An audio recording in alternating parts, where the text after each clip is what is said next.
orang-orang yang ingin challenge anak-anak kita yang SMA ditanyain rukun Islam, nggak tahu. Ditanyain rukun iman, nggak tahu ada berapa. Rukun iman ada berapa? 7. Masya Allah. Padahal nggak tahu, padahal itu dasar dari agama Islam. Jangan sampai kita mengaku Islam tapi nggak tahu dasar agamanya. Kita lanjutkan. Kemudian laki-laki ini, atau langsung aja spoiler, malaikat Jibril menanyakan kepada Rasulullah, ya Rasulullah, akhbirni anil iman. Wahai Rasulullah, kabarkanlah atau beritahu aku tentang iman. Rasulullah menjawab, al-iman antu'mina billah wa malaikatihi wa kutubihi wa rusulihi wa bil yaumil akhir wa bil qadari khairihi wa syarrihi min Allah ta'ala. Iman itu adalah kamu beriman kepada Allah, kepada malaikat, kemudian Rasul, yang keempat Rasul, beriman hari akhir, hari kiamat. Yang keenam, qada dan qadar. Sebelumnya kita bahas apa itu iman. Keyakinan dengan hati, mengucapkan dengan lisan, melakukannya dengan perbuatan. Al-imanu tasdiqu bil qalbi, meyakini dengan hati. Wa iqraru bil lisan, mengucapkan dengan lisan. Wal amalu bil arkan atau wal amalu bil jawarih, melakukannya dengan perbuatan.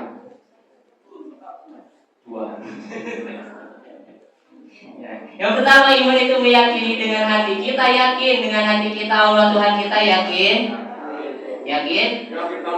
banget. Mengucapkannya dengan mulut atau lisan kita iman kepada Allah, yakin. Diucapkan, apakah kita sudah mengamalkan perintah Allah? Insya Allah. Makanya ketika ada orang yang mengaku beriman kepada Allah, dia yakin beriman kepada Allah, dia yakin apa dia mengucapkan keimanannya dengan mulutnya, dengan lisannya, namun dia mokel, katakan beriman enggak? Teraku mokel? Cek orang Jawa mah mokel teh bahasa cek orang Jawa mah mokel teh ngagodin. Cek orang Medan mah menurut saya budi, buka diam-diam. Ada lagi tepus, tembak puasa, dari berbagai macam. Cek orang Cianjur, orang Karet bukber, buka berang-berang. Kalau ada orang yang meyakini, mengaku beriman kepada Allah, tapi dia tidak melaksanakan perintah Allah, apakah itu dikatakan beriman? Enggak, imannya palsu, bullshit, wadul, omong kosong. Hati-hatinya Ibu. Ini mengingatkan kepada anak-anak kita, kepada ibu-ibu, perhatikan anak-anaknya. Dasar-dasar agama itu jangan sampai lupa atau tidak tahu. Makanya pendidikan agama itu kan penting dari usia sejak dini. Kita titipkan anak-anak kita ke ustaz-ustaz kita, ke guru-guru kita. Mengaji teh, kamu dititah hukum, jangan ke masjid, naik ke masjid. Sugan-sugan atau kalau ustazna atau ustazahna datang ke sini. Abu Haji Siti Robiah datang, Ibu nitipkan ini anak saya, tolong kamu didikin, Pak Ustaz Unai kamu didikin, Pak Ustaz Kaswa ajarin ngaji sampai bisa. Saya ikhlas hidup, ridho mun baung mah tombol ciwit cepret we akina. Jangan sampai kita cuma nyuruh doang, ketika dididik sama ustaznya nggak dicepret, tadi ciwit kawan-kawan. Ibu anak datang maaf kenal tadi di omongan bu ustaz, indungnya datang kontrol ke ustaz, ayo ibu mah udah kuning kenal dicarekan, orang mah tak pernah mabuk, bohong orang mah tak pernah ngepret. Nah, Ustaz wali-walina ngomongan, Kira-kira berkah nggak ibu itu? Anaknya ibunya? Nggak bakal ibu. Makanya pantas generasi bangsa kita sekarang dalam krisis kemanusiaan, krisis akhlak. Kalau kita krisis moral, kalau kita tidak mengajarkan anak-anak kita agama dari usia dini, tidak menanamkan keimanan kepada Allah, tidak menanamkan ilmu-ilmu agama sejak dini, pantas anak-anak kita banyak yang melawan kepada orang tua, tidak sopan. Tidak sedikit sekarang anak-anak yang berani membunuh orang tuanya atau membunuh ya di rumah. Kira-kira anak-anak ibu atau adik-adik ini ngerasa tuh pernah nyalekan orang tuanya? Pak Arikna.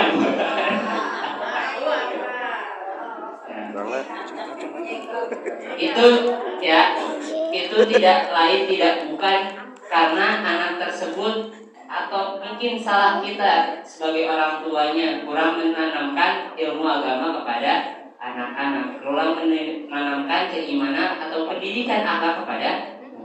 Kembali lagi anak sahab, anak apa? Enggak ya, mudah-mudahan anak kita semua di sini jadikan anak-anak yang soleh dan soleha. Ini Jawa ya Pak.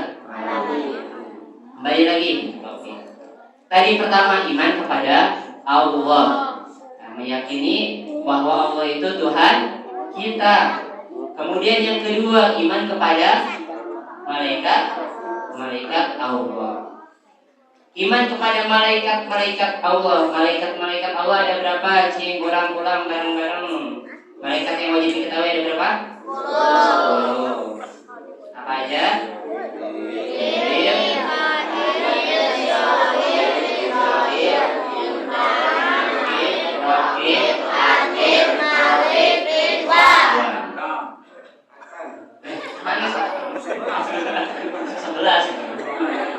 Tadi kalau ditambahan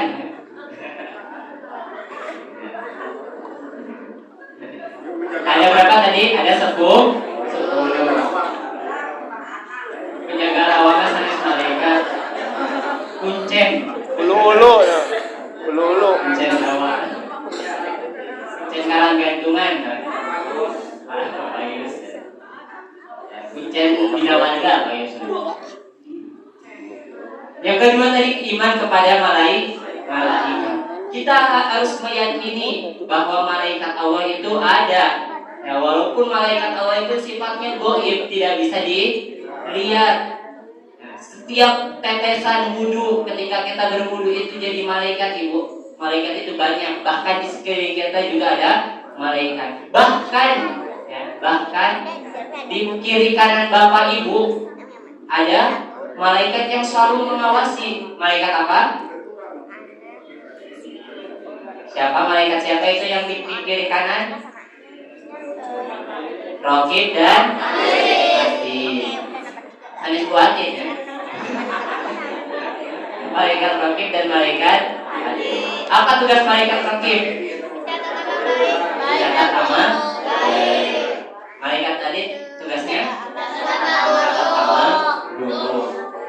Bagaimana dalam firman Allah, wa ma yalfizu min qaulin illa ladaihi raqibun atid.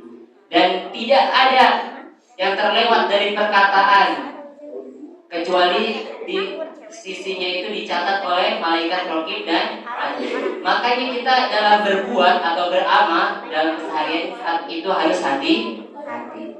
Karena bukan hanya Allah yang melihat kita, tapi malaikat juga melihat kita.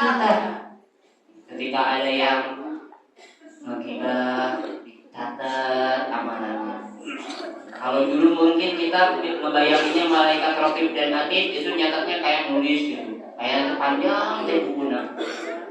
Mungkin sekarang kita tahu di HP ada memori, ada RAM kecil, bisa nyimpan ribuan foto ibu. Foto narsis bisa disimpan kan ribuan? Bisa. Ya mungkin sama seperti itu. Nggak kelihatan. Ada yang sedang ghibah dicatat. Ada Ada yang sedang sholat malam, catat amal baik. Makanya kita harus meyakini bahwa malaikat Allah itu ada. Dengan meyakini malaikat Allah itu ada, kita akan selalu waspada, Ibu. Bapak akan takut untuk melakukan kemaksiatan. Kemudian yang ketiga, iman kepada kitab-kitab Allah. Kitab-kitab Allah yang wajib diketahui ada berapa? 4. Apa aja? Injil, apa macam? Zabur, Taurat, Al-Quran. Zabur diturunkan kepada Nabi Daud. Taurat Nabi Musa. Injil Isa.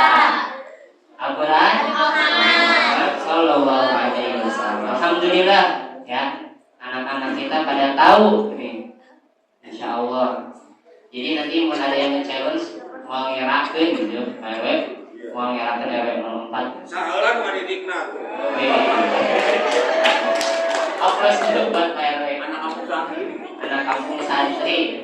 Siapa dulu yang mendidiknya? Ibu Haji, Ustaz Kaswa, Ustaz Tunai. Kita harus patut berterima kasih Ibu kepada guru-guru kita dan juga kepada aparatur pemerintahan yang sudah mendukung program kita, khususnya yang di masjid Ibu Pade. Masjid Parem, bahaya, nggak ada generasi penerus, bahaya. Nu aja tinggal aki-aki, nu imamnya tinggal aki-aki, tinggal 2 orang, kumaha? Dosa ya, dosa satu kampung ya. Yang ketiga tadi, yang keempat, iman kepada Rasul. Ada berapa nabi dan rasul yang wajib diimani? Yang wajib diketahui ada 25. Siapa aja? Adam, Idris, Nuh, Hud, Soleh,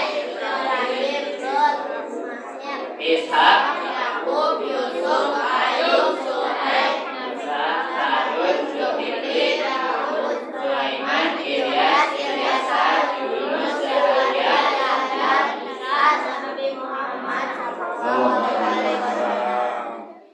Jadi alhamdulillah pada pintar semua. Tapi tadi sigana teh aya nu ieu. Adam, yang belum hafal, yang belum tahu, boleh ya diulang lagi. Gak apa-apa Bu, sama Bapak sama anak-anaknya. Tong era gitu ya. Tong era. Karena dalam sebuah riwayat hadis itu dikatakan kemarin anak-anak sudah belajar utlubul ilma minal mahdi ilal lahir. Carilah ilmu dari buaya, artinya dari lahir sampai dia lahir. Artinya sampai mati pun tetap harus nyari ilmu. Gak ada namanya pensiun ngaji, gak ada namanya pensiun nyari ilmu. Can pae mah tong bakal pensiun Bu. Terus we. Ini aki-aki terus we. Ya, itu. Hafal hendeuna sabodo teuing, yang penting mah ngaji heula we gitu. Yang penting udah ada usaha. Kemudian selanjutnya yang kelima, iman kepada hari kiamat. Dengan beriman kepada hari kiamat atau dengan hari akhir, kita meyakini ya kita akan lebih bersemangat lagi dalam ibadah. Dikatakan dalam sebuah riwayat, dikatakan seandainya ada mayat yang bangkit dari kubur terus menceritakan tentang kematian, ibu bapak, masya Allah ya, ibu bapak itu gak bakal kuat gak bakal tenang dalam hidupnya. Rek sarege moal nyenyak. Sekarang kita mungkin tahu di kubur teh bakal diketok ku palu, nu pelit, nu korek, nu medit bakal dijempet ku kubur palu.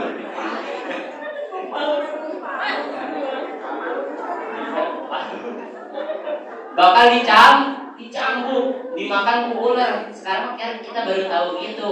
Tapi kalau udah ngadepin seandainya mayat yang baru yang mati terus dibangkitin nyeritain gimana kengeriannya? Enggak. Bapak-bapak tipayan nanti pandai. Atau dibalik, kali pandai bapak-bapak tipayan. Tapi umur mata ya betul. Nu muda, nu tua bisa jadi nu tua tidak. Atau nu muda di pandai. Dia sabima tidak lagi. Yang penting mah husnul khotimah, husnul khotimah. Gitu. Balik lagi. Seandainya manusia itu diberitahu tentang gimana rasanya setelah meninggal, mereka tidak akan tidak akan nyaman untuk hidup dan tidak akan nyenyak untuk tidur. Saking ngerinya dalam kubur. Kita bakal dalam kubur, Bu. Pak, gimana lagi nanti kalau udah dibangkitkan? Katanya ketika dikumpulkan di padang mahsyar, ya, ada orang yang tenggelam sama keringatnya sendiri. Ada yang dibangkitin dalam keadaan kecil, ada yang dibangkitin dalam mukanya itu dirubah menjadi seperti hutan, bagong, babi, binatang, monyet. Kembali itu. Nauzubillah summa nauzubillah ini. Ada tak sukanya anjingan di sini bangkitin jadi kita harus bertutur kata dengan baik. Kemudian yang keenam yang terakhir dalam bab iman atau keyakinan, kita harus percaya kepada qada dan qadar, kepada takdir baik dan takdir buruk. Takdir itu ada dua, Ibu, Bapak. Ada dua. Yang pertama takdir mubrom. Takdir mubrom itu ketetapan yang Allah yang tidak bisa dirubah. Seperti apa? Kelahiran, kematian, jodoh, itu nggak bisa dirubah, udah ditetapkan dari sananya. Rezeki itu termasuknya takdir mu'allaq. Takdir mu'allaq. Rezeki mah kita biwat, ya. Kata PW jualan sayuran, maksal nanti jadi bandar sayuran. Amin.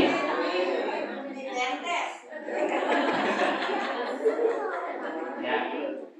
Yang kedua ini takdir mu'allaq, takdir yang bisa dirubah dengan usaha kita.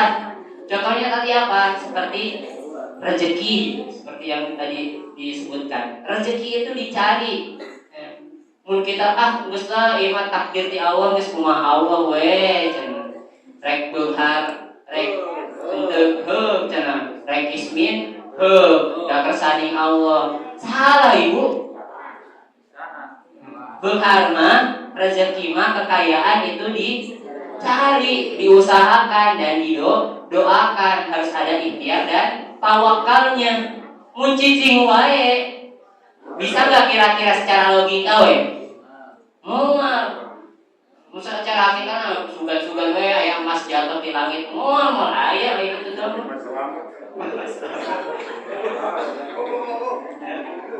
Harus diusahakan. Seperti berjualan atau bekerja dengan sungguh-sungguh, insya Allah, ya. Yang penting ada usahanya dulu. Kemudian kecerdasan nih anak-anak, cerdas, pinter, pengetahuan itu juga diusahakan. Ya. Bisa kan kerjakan ulangan, hitung kancing we, hitung kancing sugan we, bener. Bisa gitu ya. Kecerdasan atau pengetahuan juga harus diusahakan. Usahanya apa? Dengan belajar setiap hari yang rajin. Nah, itu pertanyaan tadi, pertanyaan dan jawaban malaikat Jibril yang kedua. Akhirni anil iman. Kabarkanlah aku tentang iman. Yang pertama, iman kepada antu'mina billah, iman kepada Allah, wa malaikatihi, wa kutubihi, wa rusulihi, wa bil yaumil akhir, wa bil qadari khairihi wa syarrihi min Allah Ta'ala. Itu pertanyaan yang kedua. Kemudian malaikat Jibril menjawab apa? Shadaqta ya Rasulullah. Malaikat Jibril berkata, atau laki-laki tersebut tadi berkata, benar wahai Rasulullah. Sahabat pun masih heran. Tadi nanya, ongkos nanya, tapi nggak benar. Karena waktosnya sudah badi atos, nah sekarang kita atos we. Ada ayat nama badi atosan. Sekolah gitu ya, sekolah dan kerja mungkin karena sekarang hari kerja. Yang mungkin liburnya sekarang Sabtu ribut. Ada lanjut ya. Atau saya si dia tadi pulang beli. Saya nama tong pulang ibu bapak jalan-jalan sedang ke kebun gitu. Bade bubar kita kayak KRW kan. Buka berang-berang. Tong ya. Nah, mungkin cukup sekian dari saya, mohon maaf apabila banyak kesalahan dari tutur kata atau kelakuan. Kurang lebihnya mohon maaf. Wallahumma biqila wa bitariq. Wassalamualaikum warahmatullahi wabarakatuh.